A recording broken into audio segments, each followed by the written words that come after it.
भगवत गीता भाग 8 01 से 08 ज्ञान योग और कर्मयोग के अनुसार अनासक्त भाव से नियत कर्म करने की आवश्यकता। अर्जुन उवाच जायसी चेत कर्मणस्ते मता बुद्धिर्जनार्दन तत्किं कर्मणि घोरे मां नियोजसी केशव।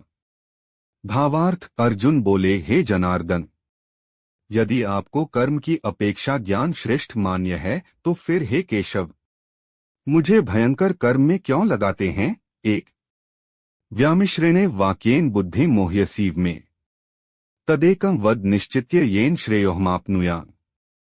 भावार्थ आप मिले हुए से वचनों से मेरी बुद्धि को मानो मोहित कर रहे हैं, इसलिए उस एक बात को निश्चित करके कहिए जिससे मैं कल्याण को प्राप्त हो जाऊं। 2 श्री भगवानुवाच लोकेस्मिन् द्विविधा निष्ठा पुरा प्रोक्ता मया नघ ज्ञानयोगेन सांख्याना कर्मयोगेन योगिना।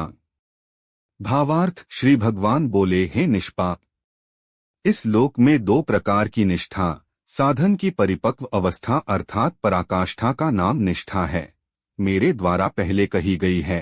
उनमें से सांख्य योगियों की निष्ठा तो ज्ञान योग से माया से उत्पन्न हुए संपूर्ण गुण ही गुणों में बरतते हैं, ऐसे समझकर तथा मन इंद्रिय और शरीर द्वारा होने वाली संपूर्ण क्रियाओं में कर्तापन के अभिमान से रहित होकर सर्वव्यापी सच्चिदानंद घन परमात्मा में एक ही भाव से स्थित रहने का नाम ज्ञान योग है।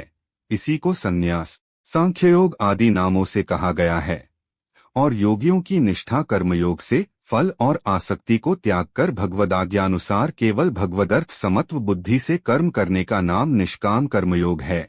इसी को समत्वयोग, बुद्धियोग, कर्मयोग, तदर्थ कर्म, मदर्थ कर्म, मतकर्म आदि नामों से कहा गया है।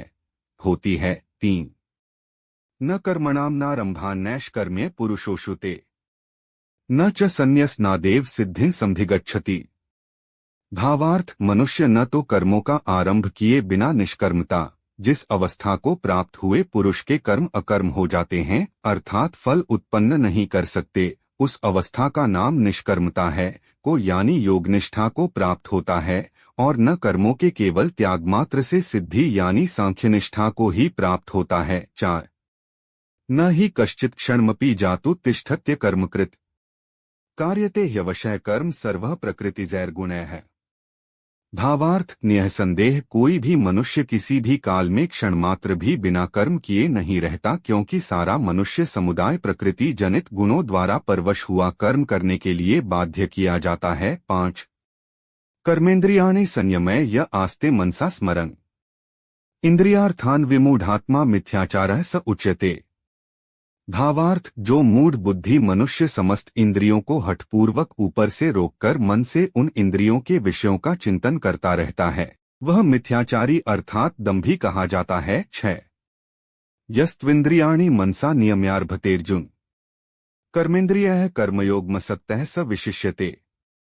भावार्थ किंतु हे अर्जुन, जो पुरुष मन से इंद्रियों को वश में करके अनासक्त हुआ समस्त इंद्रियों द्वारा कर्मयोग का आचरण करता है, वही श्रेष्ठ है। 7 नेतं कुरु कर्म त्वं कर्म ज्यायो ह्यकर्मणः शरीर यात्रापि चते न प्रसिद्धेत कर्मणः। भावार्थ तू शास्त्र विहित कर्तव्य कर्म कर, क्योंकि कर्म न करने की अपेक्षा कर्म करना श्रेष्ठ है, तथा कर्म न करने से तेरा शरीर निर्वाह भी नहीं सिद्ध होगा। 8